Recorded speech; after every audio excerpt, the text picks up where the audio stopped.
Perkenalkan, nama saya Aizy Zahra, NIM T 2018-9040 dari Tadris IPS. Assalamualaikum warahmatullahi wabarakatuh. Selamat datang di video sejarah. Kali ini kita akan membahas tentang masa Orde Baru. Jadi, simak terus ya videonya. Yang pertama kita akan membahas latar belakang masa Orde Baru. Nah, masa Orde Baru di sini dimulai sejak tahun 1966 sampai dengan 1998. Pemerintahan Presiden Soekarno atau Orde Lama pada titik akhirnya diwarnai dengan berbagai macam kekacauan.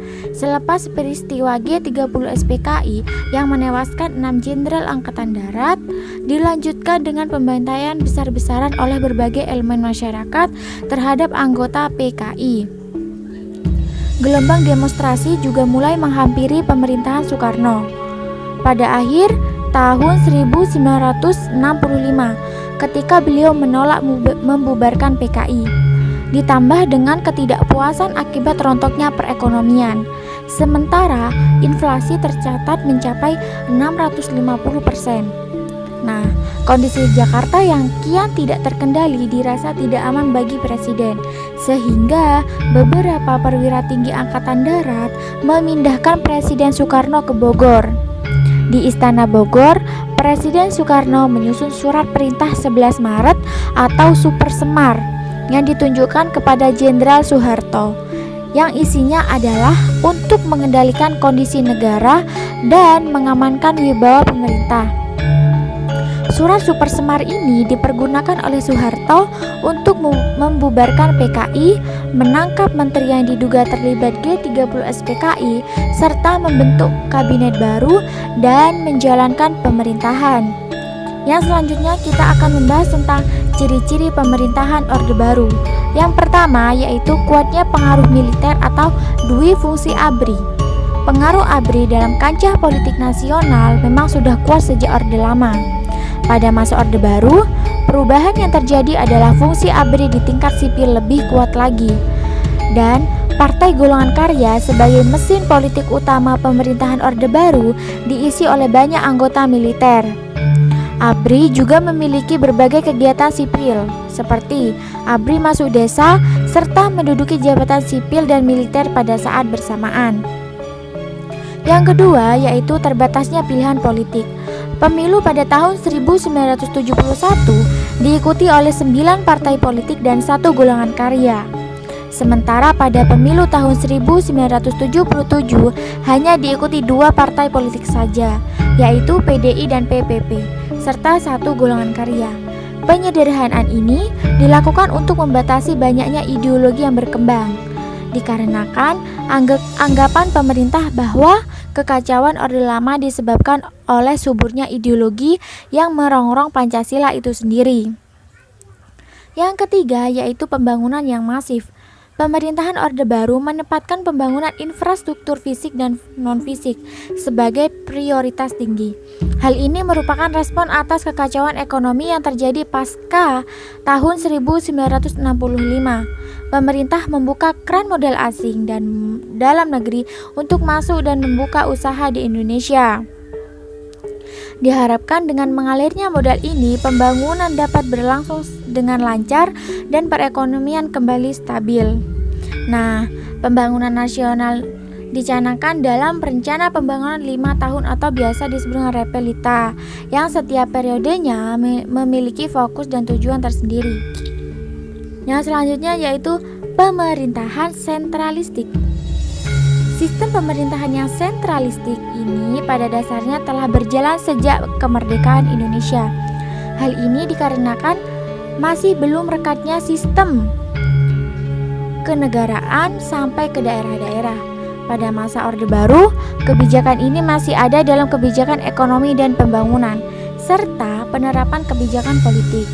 Nah, pemerintah yang sentralistik ini menguatkan cengkraman pusat terhadap daerah karena ketergantungan yang tinggi atas keputusan pemerintah pusat. Meskipun begitu, hal ini dikurangi sedikit demi sedikit walaupun tidak banyak terlihat. Nah, Yang selanjutnya kita akan membahas tentang perkembangan ekonomi politik pada masa Orde Baru.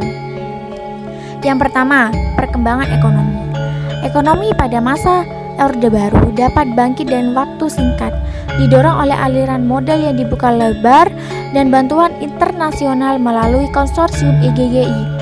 Orde Baru dapat menstabilkan perekonomian bahkan sebelum tahun 1970. Pemerintahan berlaku pengawasan ketat, peningkatan pajak, penghematan, serta pembatasan kredit, dan serta penundaan pembayaran utang luar negeri. Nah, kebijakan ini merupakan rehabilitasi dan stabilisasi sebelum beralih ke fase pembangunan melalui repelita. Dan isi repelita diantaranya yaitu yang pertama, menekankan pada pertanian dan infrastruktur dan pemenuhan kebutuhan dasar masyarakat. Yang kedua yaitu menekankan pada pemerataan pembangunan di luar Jawa, Bali, dan Madura, dan salah satunya melalui transmigrasi. Dan yang ketiga yaitu menekankan pada industri padat karya dalam rangka meningkatkan ekspor. Dan yang keempat yaitu menekankan pada penciptaan lapangan kerja baru terutama dalam bidang industri. Dan yang kelima yaitu menekankan pada pembangunan sektor transportasi, komunikasi, serta pendidikan. Yang kedua yaitu perkembangan politik. Nah, pemerintahan Orde Baru selama 32 tahun memiliki proses politik yang sangat dinamis. Secara umum, kestabilan politik berhasil dicapai meskipun dengan mengorbankan banyak suara-suara sumbang yang kerap muncul dalam proses demokrasi.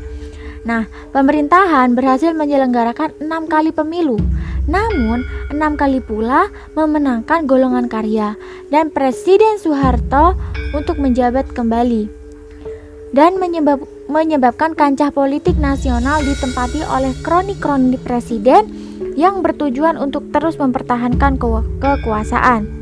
Dapat dikatakan bahwa kekuasaan pemerintah sangat besar dan tidak ada kekuatan di luar pemerintah yang dapat mengimbanginya, sebagaimana seharusnya ada dalam sistem demokrasi.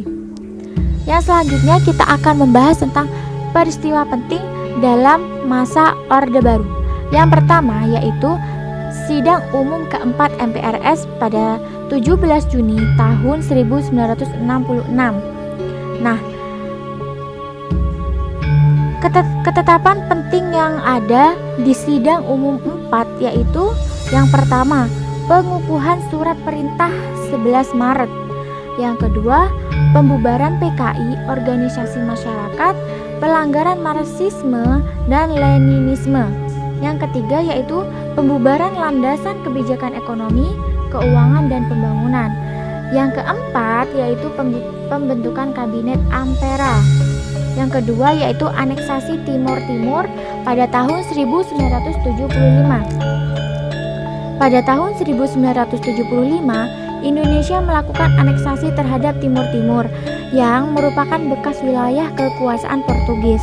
Sebagian kekuatan politik di sana memiliki opsi untuk bergabung dengan Indonesia dan meminta dukungan Indonesia. Adapun operasi Seroja ini secara luas dinyatakan sebagai bentuk invasi, meskipun beberapa pihak bersepakat bergabung dengan Indonesia. Timor Timur tergabung menjadi provinsi ke-27 Indonesia pada tahun 1976 sampai dengan tahun 1999. Terjadi banyak pelanggaran HAM yang dilakukan oleh ABRI terhadap masyarakat lokal. Yang ketiga yaitu pemilihan umum pada tahun 1971. Pemilihan umum pada tahun 1971 adalah pemilu pertama yang dilakukan sejak tahun 1955. Adapun pemilu ini diikuti oleh 9 partai politik dan 1 golongan karya dan bertujuan untuk memilih presiden dan wakil presiden serta wakil di Dewan Perwakilan Rakyat. Adanya peristiwa ini merupakan sinyal penting kembalinya proses demokrasi yang telah lama hilang. Yang keempat yaitu peristiwa Malari pada tahun 1974. Peristiwa Malari merupakan demonstrasi anti modal asing yang muncul di Jakarta. Hal ini adalah gelombang protes besar pertama yang muncul setelah Orde Baru berjalan. Derasnya aliran modal asing dianggap oleh sebagian pihak tidak menguntungkan Indonesia. Kedatangan Perdana Menteri Jepang pada tanggal 14 Januari 1974 menjadi titik demonstrasi besar yang terjadi. Hal ini juga menjadi titik balik di mana Presiden Soeharto menjadi keras dalam penindakan demonstrasi dan gerakan menyimpang. Yang selanjutnya, yang terakhir, kita akan membahas tentang runtuhnya Orde Baru. Nah, keruntuhan Orde Baru diawali dengan adanya krisis ekonomi yang melanda sejak tahun 1997 dan membuat nilai tukar rupiah jatuh. Nah, pembaruan kebijakan tidak membawa dampak positif sehingga krisis menjadi krisis politik. Kepercayaan terhadap pemerintah menurun sehingga kerusuhan, demonstrasi besar dan bahkan penjarahan terjadi terutama di Jakarta. Krisis politik dengan singkat menjadi kekacauan sipil yang menuntut adanya reformasi pada tahun 1998.